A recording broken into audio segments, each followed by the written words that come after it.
জনগণের অধিকার সবসময় সরকার ব্যবস্থার মাধ্যমে বাস্তবায়ন চাই এবং সরকার ব্যবস্থা যেন জনগণ বান্ধব থাকে সেটার অ্যাবসোলুট একটা ক্রাইটেরিয়া সেট করে স্ট্রাকচার তৈরি করতে চাই, তাহলে একমাত্র গণতন্ত্রের মাধ্যমেই সম্ভব এবং গণতন্ত্র নির্বাচন ছাড়া সম্ভব না। নির্বাচন কবে এরকম শিরোনাম, সেই ক্ষেত্রে প্রশ্নটা উঠতে পারে যে নির্বাচন কবে, এই আলোচনা তো আসলে একাধিকবার হয়েছে, কিন্তু যদি স্থানীয় সরকার নির্বাচনের বিষয়টা আবারও সামনে আসে, একটা সময় ছিল সেই আলোচনা, মাঝখানে গণপরিষদ নির্বাচন চেয়েছে এনসিপি, আবার এখন নতুন করে স্থানীয় সরকার নির্বাচনটা সামনে এসেছে, তখন স্বাভাবিকভাবেই প্রশ্ন দাঁড়ায় তাহলে জাতীয় নির্বাচন কবে? জি, প্রথমে আপনাকে অসংখ্য ধন্যবাদ, একই সাথে সবাইকে সালাম এবং শুভেচ্ছা।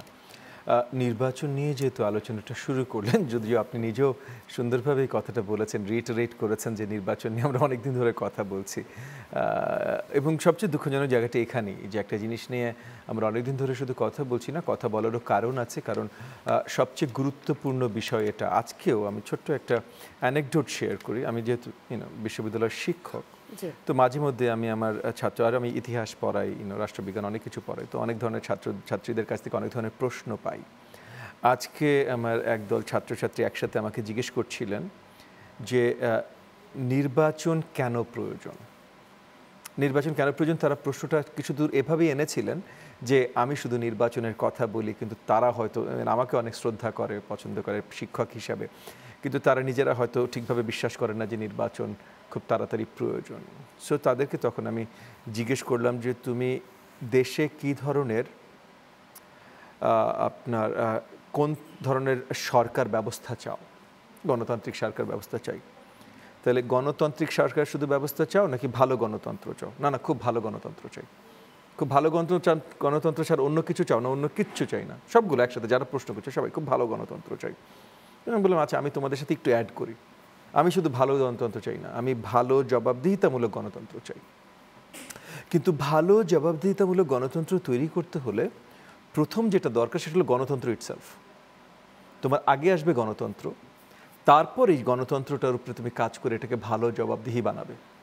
যদি গণতন্ত্র না থাকে তুমি এটা ভালো জবাবদিহি কিছুই বানাতে পারবে না। তুমি যত আলোচনা করো, গণতন্ত্রই নাই, জবাবদিহি বানাবে কি বানাবে কিছুই সম্ভব না। মানে তুমি প্ল্যান করছো তোমার বাচ্চাকে ডাক্তার বানাবে, কিন্তু তুমি এখনো বিয়ে করোনি, তাহলে আসলে এই প্ল্যানটা it's absolute West of time.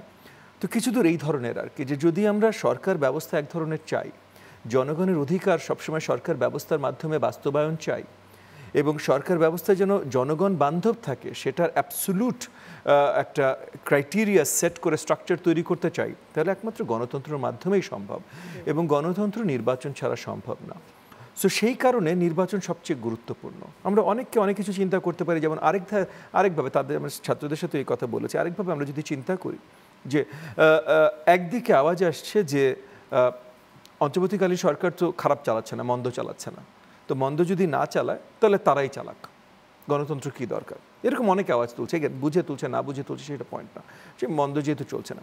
প্রবলেমটা হলো না মন্দ অ্যাকচুয়ালি দেশের অবস্থা ভালো না, এটা অন্তর্বর্তীকালীন সরকারের দোষ না বা শুধুমাত্র তাদের দোষ না, সবারই কম বেশি দোষ থাকে সব জায়গায়, যে কোনো সরকার পরিচালনা করার সময় ভুল ত্রুটি থাকে, বাট এখন যে দেশের মন্দা অবস্থা এটা অন্তর্বর্তীকালীন সরকারের দোষ না। এইটা দোষ হলো গত 15.5 বছরের আওয়ামী লীগের মিসরুল। তারা যেভাবে অন্যায় অত্যাচার লুটতরাজ করেছেন সে কারণে দেশের অবস্থা এখন ভালো না। এবং দেশের অবস্থা ভালো করবার জন্য আপনার সবচেয়ে আগে তাকাতে হবে অর্থনীতির দিকে, কারণ এই সুপারস্ট্রাকচারের উপরে, এই বেসটার উপরে বাকি সব সুপারস্ট্রাকচার তৈরি।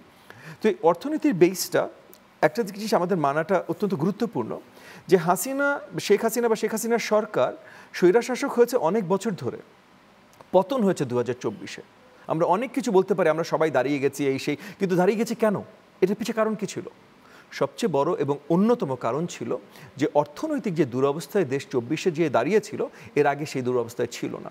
সো তাদের আপনার স্বৈরতান্ত্রিক সরকার ব্যবস্থা খারাপই ছিল, কিন্তু অর্থনৈতিক অবস্থা সচল ছিল, জনগণের একটা বড় পোর্শন তারা রাস্তায় নামতে রাজি ছিল না। তো যখন এই ঘটনাটা ঘটেছে তখন সবাই নেমেছে।